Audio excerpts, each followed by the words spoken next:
Good evening. That was the Liberty Bell March by John Philip Sousa. It seems to be a very popular march these days, played quite often by the United States Marine Band. So popular, in fact, it's been played at 4 of the last 6 presidential inaugurations, including Bill Clinton, George W. Bush, and twice for Barack Obama, once in 2009 and again in 2013. If you are familiar with any of the old Monty Python shows, the Liberty Bell was used in the early 70s as the signature tune for a British TV comedy program called Monty Python's Flying Circus. A little further back than that, it was even played by the University of Arizona Marching Band at halftime of the very first Super Bowl in 1969. I always find it interesting how much of music of Sousa is around us, maybe just not always recognized. It's funny, every time we go to Disney, we go through a section of the park called Frontierland. And as you walk through, you hear many Sousa marches being played through the speakers set up throughout the little area there. The last time we just went, I think we knew just about every Sousa march they played in that little section. So if you can imagine a group of high school students walking around whistling and singing and jamming to Sousa marches, you can imagine we get some pretty weird looks from the people around there. But we enjoyed it because it seemed like we knew every Sousa march this time. I try to do a Sousa march every year because, like I said, it is very popular. We probably hear Sousa more than we actually realize. So it's great when you go somewhere like that and you can pick out just about every Sousa march that's being played on the radio. Well, our next piece is a beautifully written composition by a fellow named Chris Bernotas called Appalachian Expedition. Mr. Bernotas is an active composer throughout the United States, composing and arranging music for many of the drum and bugle corps, marching bands, and concert bands. He is also an educator in New Jersey, where he teaches many of the ensembles, including the concert and jazz bands. The composer writes the following in his compositional notes. My inspiration for this composition comes from the Appalachian Trail, which is 2,000 miles long and crosses 14 states, 8 national forests, and 2 national parks. It stretches from Maine all the way to Georgia. Taking on the task of hiking the trail is one that takes rigorous tolls on the body and on the mind, but there is no greater feeling than the accomplishment of taking the final steps of such a journey. Appalachian Expedition pays tribute to the individuals who have braved the elements and have shown the dedication necessary to achieve such a monumental goal. The music is filled with beautiful, inspirational melodies and harmonies while painting a picture in the mind of this majestic and glorious trip through the trail. This is Appalachian Expedition.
All right, this next piece we'll play for you is a composition from the classical period of music written by none other than Mozart. It's called Concert Rondo, and as you can see from the changes behind me, lots of music of this genre was performed by smaller groups, which we call chamber ensembles. This work also features a soloist to perform along with the chamber ensemble. Tonight, we have Chase Dembren performing the solo part on the euphonium. The euphonium derives its name from the Greek word euphonos, meaning well-sounded or sweet-voiced. The instrument was first invented in the early 1840s due to the invention of the piston valve system, which enabled the brass instruments to play with an even sound and facilitated the playing in all the registers of the instrument. Chase is a senior and colonel of the marching band. He plays tuba in marching band, trombone in the jazz band, and euphonium for concert band. He's proved to be a very versatile musician and very talented, as you'll soon find out. This is Chase Dembren performing Mozart's Concert Rondo.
All right, while they're getting set up here, I'll tell you a little bit about our next few ensembles.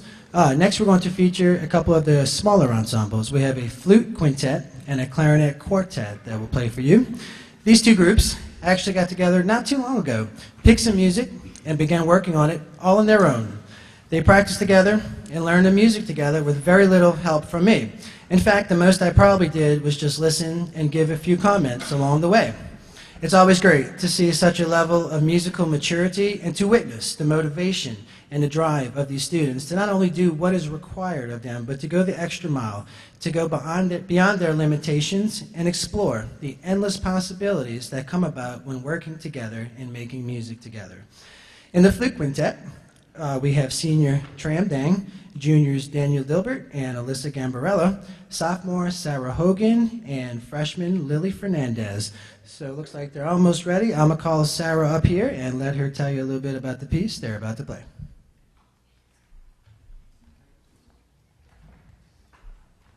I'm Sarah Hogan, and this is A House of the Rising Sun.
All right, and now the clarinets are going to come up here. The clarinet quartet is made up of 3 clarinets and 1 bass clarinet.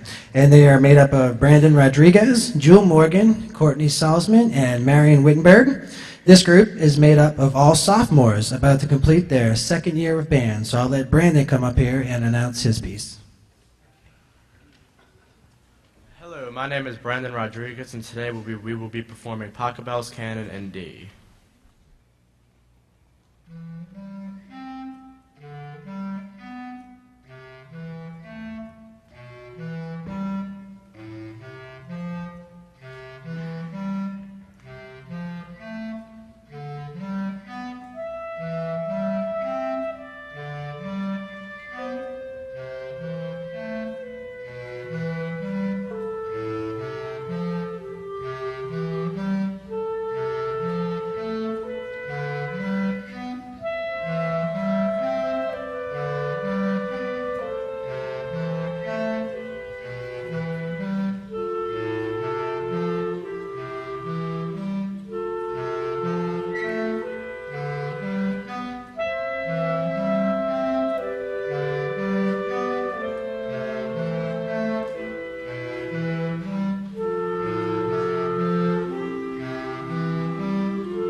As I said, those guys got together all on their own with no help from me, and it's so wonderful to see those kinds of things starting to happen now. And as you can see, the product is very great. They taught themselves. It's different when you have someone in front of you all the time, keeping time for you and telling you all your mistakes. But when you're just listening for yourself, it becomes very difficult. So I'm super proud of those two little groups there for all the work they've done to work that music up. All right, as you can see, we're setting up for our next ensemble here, the last of our little smaller ensembles. I'm going to get out the way.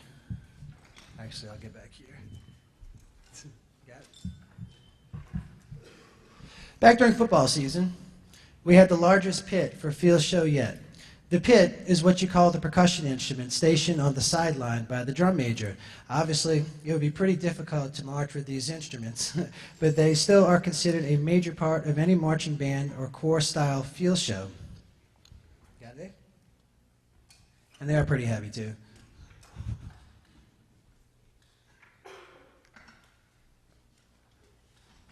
So you see why we can't march with these.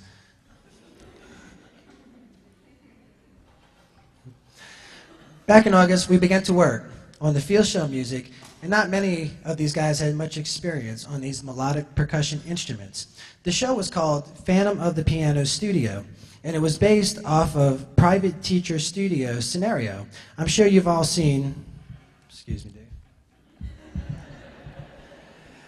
I'm sure you've seen the scenario of the piano teacher sitting there while the student is hitting some wrong notes, or maybe a lot of wrong notes, and the teacher's cringing and making all these crazy faces. Well, that's what our show was based off of this year.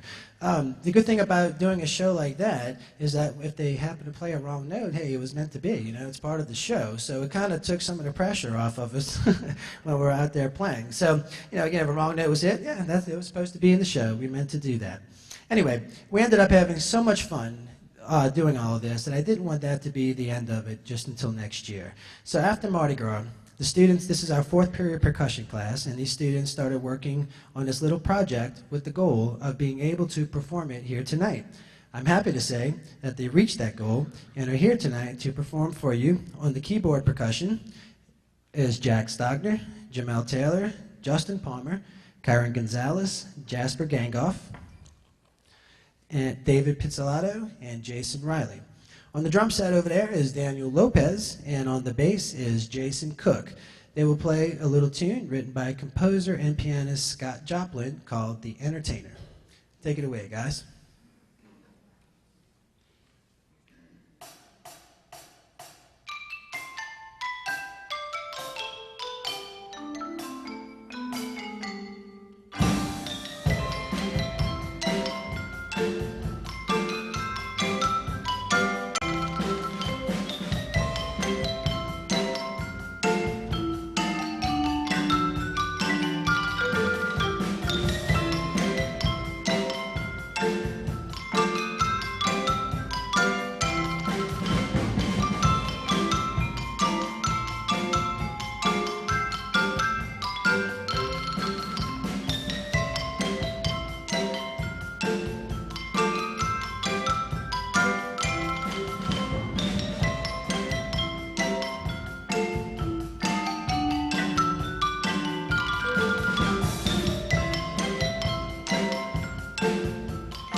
So I'm sure you can see why we had so much fun working with these instruments. It's really a blast, especially in class, playing all the time. You know, we start class and we get on the instruments here, and before you know it, it's time to go. The 90 minutes just goes so fast. And I don't know why. I guess it's just something, I don't know, something about these instruments. They're just so fun to play. All right, for our last one here, we're going to keep the marimba up here, and we're going to feature a solo as Jack Stogner. Jack will be using a very difficult technique by using 4 mallets, 2 in each hand. Jack is a junior and another student who has spent a lot of time working on his own and has again worked up the music on his own with very little help from me. When he first played this piece for me, I was amazed at the skill level he had worked himself up to be able to successfully execute some of the difficult passages written in this solo. I'm very proud of Jack and his dedication to his craft, and thought it would be a great opportunity for him to show you what he's been able to accomplish on the marimba. So, without further ado, please welcome Jack Stogner to perform on the marimba.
All right, before we get back to the music, I would like to take this opportunity to recognize some guests we have with us in the audience.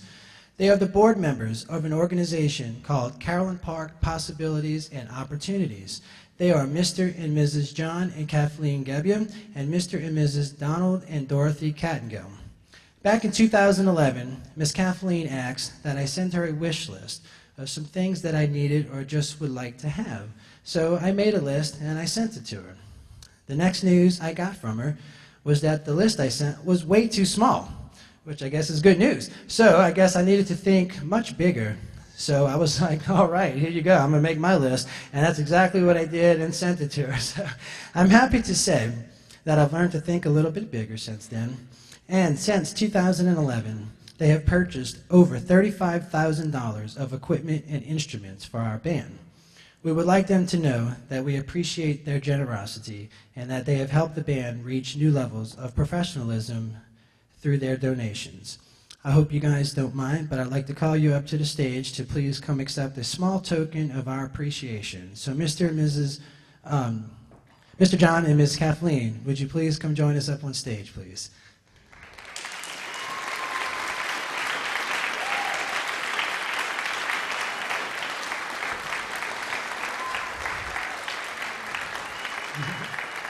Over here, Miss Kathleen. Go around this way. I haven't had a chance to see the Cattengells. I don't know if they're here. Oh.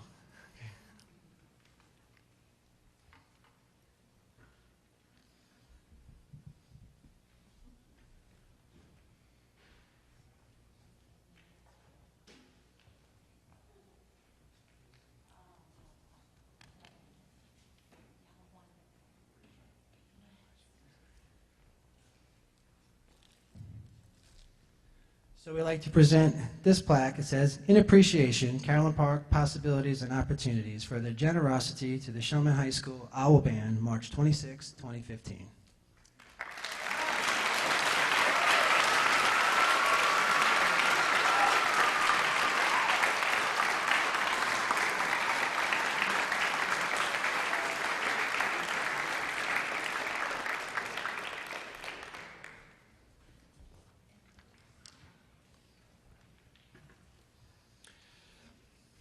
Okay, we're going to get back to the large ensemble here. And next, I would like to call Jonathan Cucci up here with me. Jonathan is our senior drum major, and I would like to ask him at this time to perform his final duty as drum major and conduct the band one last time.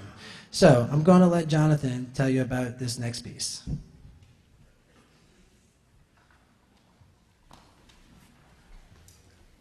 Our next piece is called Into the Storm. It was written in 1994 by composer Robert W. Smith. Smith writes the following notes for his composition. Into the Storm was inspired by the storm of the century, the great blizzard of 1993. Smith spent most of his southern United States and ended up spending about 4 days in the northeastern part of the country, where he was completely snowed in, which led to many hours of watching and listening to the spectacle of nature, from the comfort of a warm house and roaring fire. The work opens with 3 rings from the woodwinds and mallets as to signify the coming of a great storm. As with the intentional shaking of a snow globe, the winter storm is unleashed. When the eye of the storm finally arrives, the short period of intense calm and beauty is captured through the lyrical writing for the brass and then for the woodwinds. The fury of the storm returns building to the most intense section of the music. In the end, the storm is gone, just as fast as it began. This is Into the Storm by Robert W. Smith.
Before we go on and do our last piece for you, I would like to mention just a couple more things.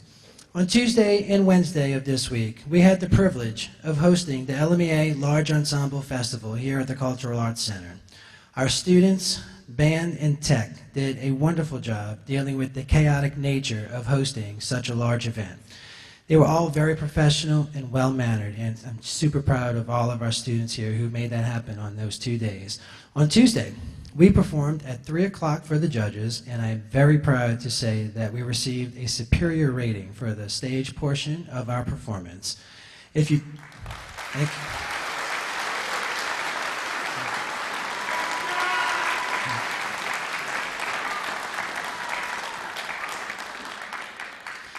If you don't know too much about festival and how it works, there's 2 segments involved in the actual festival. One is the 3 prepared pieces to be performed for the 3 judges, and the second part of it is sight reading.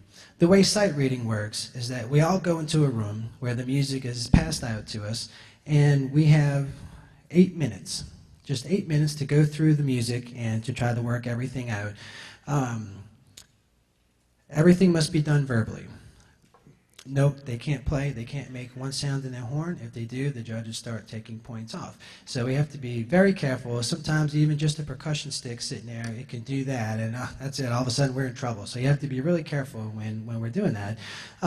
You see, the conductors come in, they use many different techniques throughout these 8 minutes. Some sing, some clap, some just talk about everything, and then just go for it.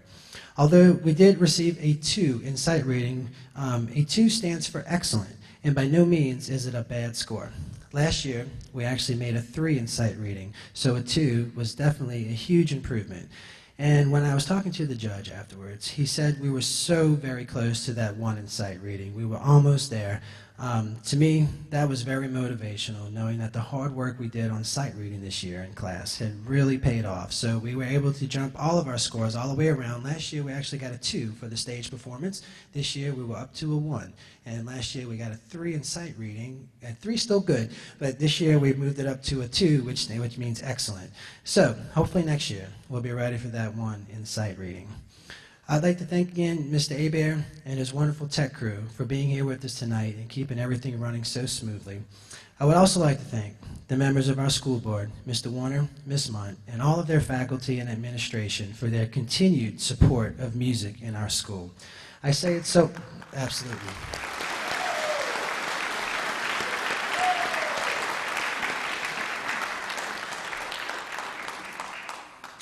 I say it so often. It's hard to imagine a school without a fight song, or at least a band to play the fight song, or the alma mater, or any musical composition which evokes a sense of pride for one's school. As a graduate of CHS, hearing the fight song or alma mater still brings out that sense of pride for my school, and hopefully we'll always have a band here to provide that support, not only for our students, but for our community as well. And finally, I would like to invite you all back here on April 24th for our jazz band show.